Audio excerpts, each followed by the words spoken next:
नमस्कार, आप देख रहे हैं सुप्रभात न्यूज एमपी और मैं हूं आपके साथ महक कपूर। आइए नजर डालते हैं 25 फटाफट बड़ी खबरों की ओर। इससे पहले न्यूज को कहां से देख रहे हैं आप हमें कमेंट करके जरूर बताएं। उज्जैन में आज से क्षेत्रीय उद्योग सम्मेलन मुख्यमंत्री डॉक्टर मोहन यादव करेंगे शुभारंभ। मध्य प्रदेश के मुख्यमंत्री डॉक्टर मोहन यादव आज 1 मार्च को अपने गृह नगर उज्जैन में 2 दिवसीय क्षेत्रीय उद्योग सम्मेलन 40 दिवसीय विक्रमोत्सव और व्यापार मेले का शुभारंभ करेंगे। शुभारंभ समारोह सुबह 10:30 बजे कालिदास संस्कृत अकेडमी परिसर में होगा। वे यहीं से उज्जैन इंदौर में लगने जा रहे खाद्य प्रसंस्करण, plastic, pharmaceutical, medical devices, technical, textile सरीके 17 उद्योगों का भूमि पूजन, नए 8 उद्योगों का लोकार्पण, कोठी महल में खुलने जा रहे वीर भारत संग्रहालय का वर्चुअल शिलान्यास करेंगे। एमपी में लागू होगा गुजरात मॉडल। परिवहन विभाग के चेक पोस्ट जल्द होंगे डिजिटल। मध्य प्रदेश सरकार परिवहन विभाग के चेक पोस्ट को गुजरात मॉडल की तरह ऑनलाइन करने जा रही है। इससे होने वाले फायदे से वाहन मालिक ही नहीं बल्कि वाहन चालक भी काफी खुश है। चेक पोस्ट ऑनलाइन हो जाने से भ्रष्टाचार भी थमेगा। इसके अलावा यातायात भी सुलभ और सरल हो जाएगा। मध्य प्रदेश के परिवहन मंत्री राव उदय प्रताप सिंह घोषणा की है कि मध्य प्रदेश की परिवहन विभाग की चेक पोस्ट को गुजरात मॉडल की तरह ऑनलाइन किया जाएगा। 7 दिन में 12,000 कापियों का ही हुआ मूल्यांकन। 6 मूल्यांकनकर्ताओं को नोटिस। माध्यमिक शिक्षा मंडल की बोर्ड परीक्षा के साथ ही कापियों का मूल्यांकन कार्य भी शुरू हो चुका है। पहले चरण में 90,000 कापियां जांची जाना है, लेकिन मूल्यांकन कार्य काफी धीमी गति से चल रहा है। 22 फरवरी से शुरू हुए मूल्यांकन में अब तक सिर्फ 12,000 कापियां ही चेक हो पाई हैं। इधर दूसरे चरण की कापियां भी मालव, कन्या, उमावी पहुंच चुकी हैं। हालांकि यह कापियां अन्य जिलों में जांच के लिए जाएंगी। इधर मूल्यांकन के नहीं आ रहे 6 शिक्षकों को नोटिस भी जारी किया गया है। राम वन गमन पथ के बाद अब भगवान कृष्ण से जुड़े स्थलों होंगे विकसित। राम वन गमन पथ को विकसित करने की योजना की घोषणा करने के बाद मध्य प्रदेश में बीजेपी सरकार राज्य में भगवान कृष्ण से जुड़े स्थानों को भी विकसित करेगी। राम वन गमन पथ वह मार्ग है जिसके बारे में माना जाता है कि वनवास के लिए राम ने अपनी यात्रा के दौरान भगवान राम ने इस मार्ग को अपनाया था। मुख्यमंत्री मोहन यादव ने अपने आधिकारिक आवास पर एक बैठक के दौरान पर्यटन और संस्कृति विभाग के अधिकारियों से कहा कि राम वन गमन पथ पर सुविधा के विकास के साथ साथ प्रदेश में भगवान श्री कृष्ण के भ्रमण स्थलों पर तीर्थ यात्रियों के लिए आवश्यक व्यवस्थाएं भी की जाएं। सिंगापुर के उद्योगपति और कंपनियां मध्य प्रदेश में करेंगे निवेश। मध्य प्रदेश के हर क्षेत्र में निवेश की अपार संभावनाएं हैं। निवेश के लिए इच्छुक सभी संस्थाओं को आवश्यक सहायता उपलब्ध कराई जाएगी। यह बात मुख्यमंत्री डॉक्टर मोहन यादव ने मुख्यमंत्री निवास पर भारत में सिंगापुर के उच्चायुक्त साइमन वांग के प्रतिनिधिमंडल के साथ सौजन्य भेंट के दौरान कही। मुख्यमंत्री ने प्रतिनिधिमंडल का शॉल और पुष्प गुच्छ भेंट कर स्वागत किया। उच्चायुक्त वांग ने बताया कि वह पहली बार मध्य प्रदेश आए हैं। न्याय यात्रा के बहाने साधेंगे मालवा, निमाड़ 4 SC/ST लोकसभा क्षेत्रों पर रहेगा राहुल गांधी का फोकस। राहुल गांधी की न्याय यात्रा मार्च में मध्य प्रदेश में प्रवेश करेगी। भारत जोड़ो यात्रा के समय राहुल ने बुरहानपुर के रास्ते मध्य प्रदेश में प्रवेश किया था और 30 से ज्यादा विधानसभा सीटों पर यात्रा घूमी थी। हालांकि विधानसभा चुनाव में कांग्रेस उनमें से ज्यादातर सीटें हार गई। इस बार न्याय यात्रा के लिए राहुल ग्वालियर, मुरैना की तरफ से प्रदेश में आएंगे। मालवा, निमाड़ की 4 SC/ST सीटों पर कांग्रेस का इस यात्रा के बहाने फोकस रहेगा। 4 मार्च को मंत्रियों के साथ अयोध्या जाएंगे सीएम मोहन यादव। अयोध्या के भव्य और दिव्य राम मंदिर में विराजे भगवान रामलला के दर्शन करने के लिए मध्य प्रदेश के मुख्यमंत्री डॉक्टर मोहन यादव की कैबिनेट भी 4 मार्च को जा रही है। प्रदेश सरकार की तरफ से जन्मभूमि ट्रस्ट को कार्यक्रम भेज दिया गया है। उल्लेखनीय है कि इस साल 22 जनवरी को अयोध्या के भव्य और दिव्य मंदिर में रामलला की प्रतिमा की प्राण प्रतिष्ठा की गई थी। भगवान रामलला के दर्शन के लिए देश भर से श्रद्धालु उमड़ रहे हैं। पीएम मोदी ने मध्य प्रदेश को दी 17,000 करोड़ रुपए के विकास कार्यों की सौगात।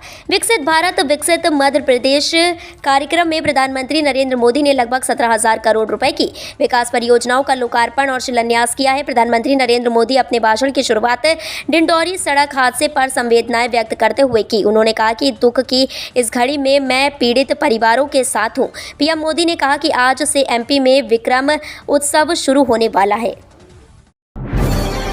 नॉन सीईटी वाले 3 बीएससी पाठ्यक्रम सीयूईटी में होंगे शामिल, बढ़ेगी 120 सीटें। देवी अहिल्या विश्वविद्यालय ने नॉन सीईटी में आने वाले कुछ पाठ्यक्रमों को हटाने का फैसला लिया है। इसके पीछे वजह यह है कि बीते साल इन पाठ्यक्रमों की सीटें कम भर पाई थी। मजबूरन कम विद्यार्थियों में विभागों को कक्षाएं लगानी पड़ी। अब बीएससी के 3 पाठ्यक्रमों को सीयूईटी से जोड़ा जाएगा। गुरुवार को एडमिशन सेल की बैठक में विभाग अध्यक्षों ने अपनी अपनी सहमति दी। वैसे कुलपति डॉक्टर रेणु जैन ने बाकी विभागों को अपने पाठ्यक्रमों को सीयूईटी में शामिल करने का सुझाव दिया है। अंतर्राष्ट्रीय कंपनियों के ब्रांच को अपसाइकल प्लास्टिक बनाकर देगी इंदौर की कंपनी। कचरे को कंचन में तब्दील करने वाले इंदौर शहर के उद्यमी अब इस व्यवसाय को बड़े पैमाने पर ले जाने की तैयारी में जुटे हैं। इंदौर की इन्वायरो रिसाइक्लिंग प्राली कंपनी पीथमपुर के सेक्टर 7 के 40 एकड़ में प्लांट लगाकर अपसाइकल प्लास्टिक तैयार करेगी। इस प्लांट में रिसाइकल कर तैयार होने वाले प्लास्टिक को इंदौर की कंपनी अंतर्राष्ट्रीय कंपनियों के बड़े ब्रांच को उपलब्ध करवाएगी। ये ब्रांच इस प्लास्टिक का उपयोग कर अपने उत्पाद तैयार करेंगे।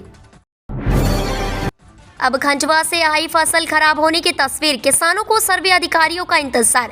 मध्य प्रदेश में अचानक बदले मौसम के चलते पहले ही कोहरे से परेशान किसानों पर अब बेमौसम हुई बारिश की मार पड़ी है, जिससे उनकी कमर टूटने लगी है। पीड़ित किसान अपनी फसल को लेकर अधिकारियों के दरवाजे खटखटा रहे हैं। अधिकारी भी किसानों को सर्वे का भरोसा दिला रहे हैं, हालांकि हकीकत इसके ठीक उलट है। अधिकारी कहते हैं कि हमने जमीन पर सर्वे की टीम भेजी है, लेकिन शहर से बाहर मात्र 5 किलोमीटर की दूरी पर ही किसानों के खेत में सर्वे का कार्य नहीं हुआ है।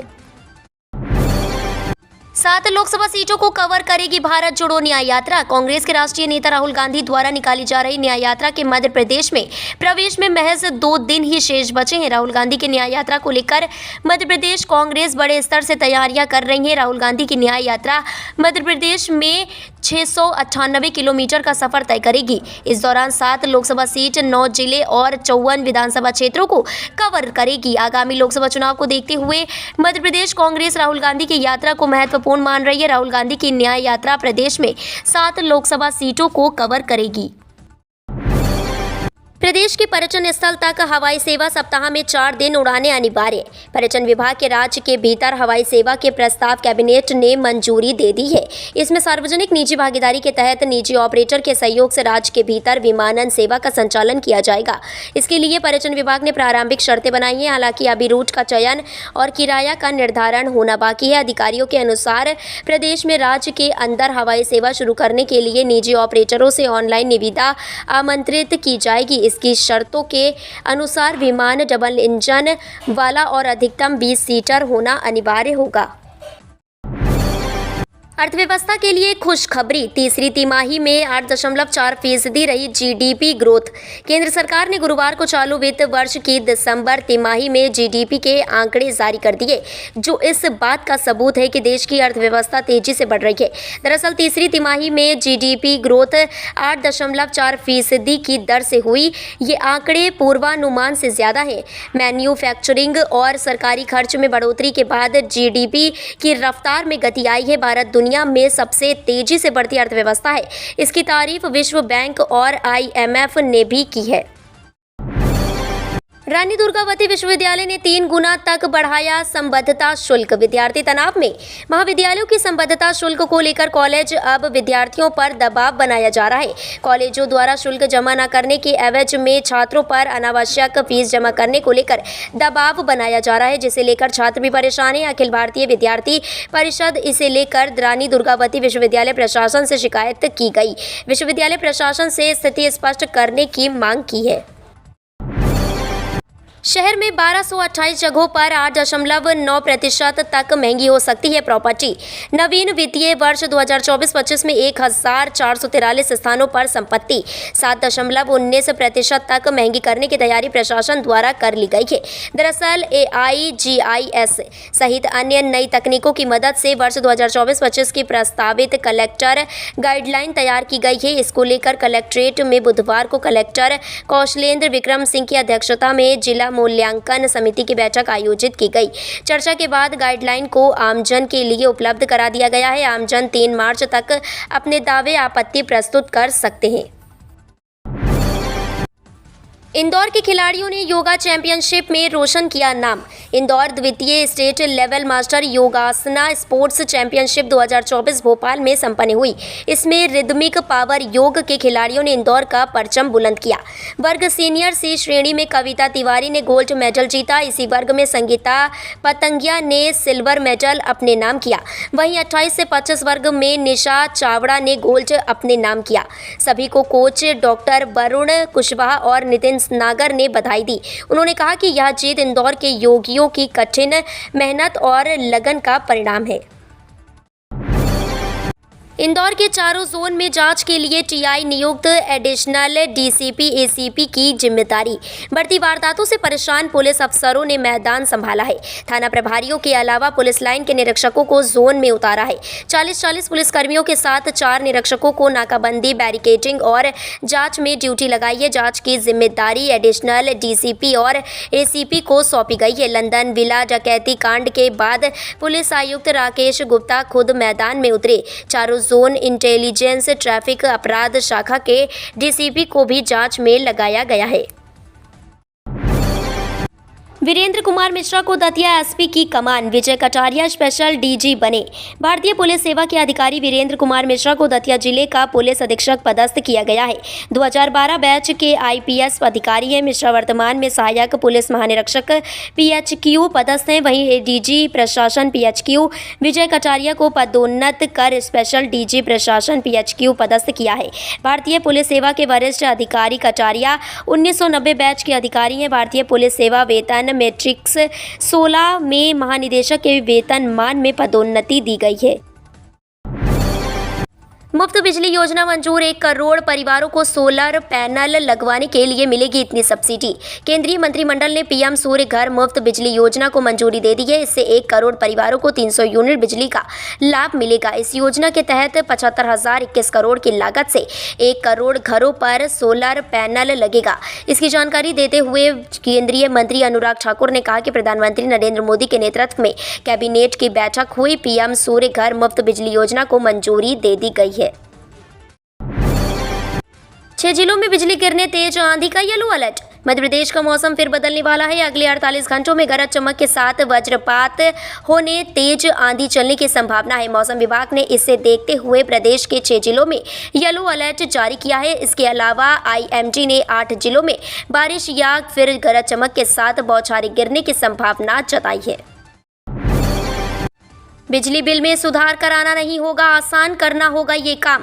मध्य प्रदेश में बिजली बिल को लेकर परेशानियां कम होने का नाम नहीं ले रही हैं। इंदौर में भी बिजली बिल में सुधार को लेकर अब प्रक्रिया लंबी हो गई है और इस प्रक्रिया के लंबी होने के बाद में अब लोगों को परेशानी से 2-4 होना पड़ रहा है। आलम यह है कि अगर आपको बिल में सुधार करवाना है तो बिल की आधी राशि आपको अग्रिम जमा करना होगा। प्रधानमंत्री नरेंद्र मोदी ने कहा, उज्जैन की वैदिक घड़ी बनेगी भारत को विकसित बनाने वाले कालचक्र की साक्षी।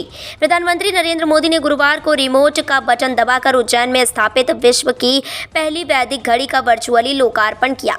उन्होंने कहा कि यह घड़ी सिर्फ अपने समृद्ध अतीत को पुनः याद करने का अवसर भर नहीं बल्कि उस कालचक्र की भी साक्षी है जो भारत को विकसित बनाएगी। लोकार्पण कार्यक्रम प्रदेश की राजधानी भोपाल में हुआ था, जिसमें प्रधानमंत्री वर्चुअल रूप से शामिल हुए थे। उज्जैन में वैदिक घड़ी स्थल पर भी कार्यक्रम हुआ। आ जाएगा पानी, 2 दिन से प्यासे आधे इंदौर को मिलेगी राहत।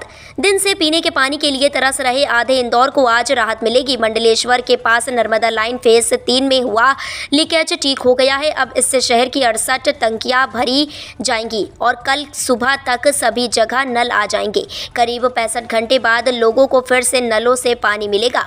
15 फीट नीचे हुए इस लीकेज को गुरुवार सुबह ठीक कर लिया गया। रिपेयरिंग में करीब 36 घंटे लग गए। चेकिंग के बाद सुबह 11:05 से मोटरें चालू कर दी गई हैं। निःशुल्क शिविर से युवाओं को नशा मुक्त करने की पहल। शहर और ग्रामीण क्षेत्रों को नशा मुक्त बनाने की पहल की जा रही है। इसके लिए शहर के अलग अलग क्षेत्र में नशा मुक्ति शिविर लगाए जा रहे हैं। इसमें युवाओं को नशे की लत से दूर रहने की समझाइश दी जा रही है। मध्य प्रदेश सरकार और इंडेक्स समूह की शहर और ग्रामीण क्षेत्रों को नशा मुक्त करने की पहल के अंतर्गत विभिन्न शिविरों का आयोजन किया जा रहा है। इसके अंतर्गत खंडेल ग्राम सभा जिला इंदौर के ग्राम पंचायत भवन में शिविर का आयोजन किया गया।